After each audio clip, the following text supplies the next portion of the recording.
যেন মনে করছে যে এর মধ্যে ঠান্ডা হয়ে গেছে, ঠান্ডা আমরা হই নাই। ডক্টর মোহাম্মদ ইউনুস একজন সামাজিক উদ্যোক্তা, সমাজসেবক ও নোবেল পুরস্কার বিজয়ী। তিনি 2024 সালের 8 আগস্ট থেকে বাংলাদেশের অন্তর্বর্তীকালীন সরকারের প্রধান উপদেষ্টা হিসেবে দায়িত্ব পালন করছেন।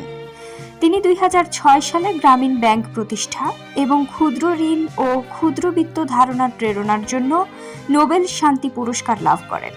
তিনি সেই 7 জন ব্যক্তির একজন যারা নোবেল শান্তি পুরস্কার, যুক্তরাষ্ট্রের প্রেসিডেন্সিয়াল মেডেল অব ফ্রিডম এবং মার্কিন যুক্তরাষ্ট্রের কনগ্রেশনাল গোল্ড মেডেল পেয়েছেন।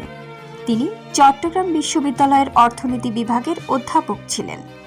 তার অর্থকর্ম সম্পর্কিত বেশ কয়েকটি বই প্রকাশ করেছিলেন।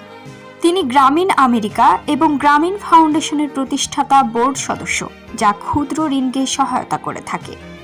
ডক্টর মোহাম্মদ ইউনুসের চট্টগ্রামের হাটহাজারী উপজেলার শিকারপুর ইউনিয়নের বাথুয়া গ্রামে একটি বাঙালি মুসলিম পরিবারে জন্ম হয়। 9 ভাই বোনের মধ্যে তিনি তৃতীয়। তার পিতা হাজী দুলা মিয়া সওদাগর ছিলেন একজন জহুরি এবং তার মাতা সুফিয়া খাতুন। তার শৈশব কাটে গ্রামে।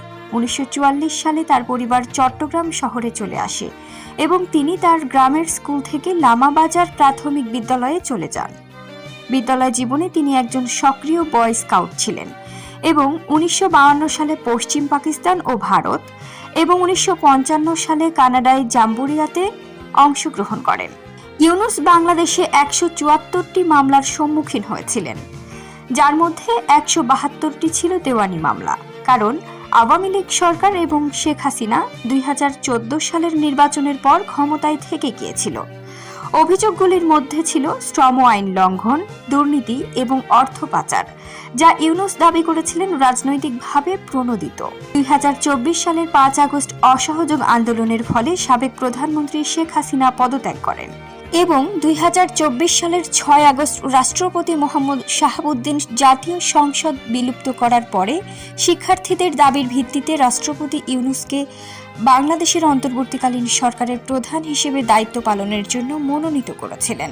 রাজনৈতিক উদ্দেশ্য প্রণোদিত হিসেবে দেখা শ্রম কোড লঙ্ঘনের অভিযোগে পরের দিন আপিলে তার খালাস তাকে দেশে ফিরে আসতে এবং নিয়োগকে সহজতর করেছিল।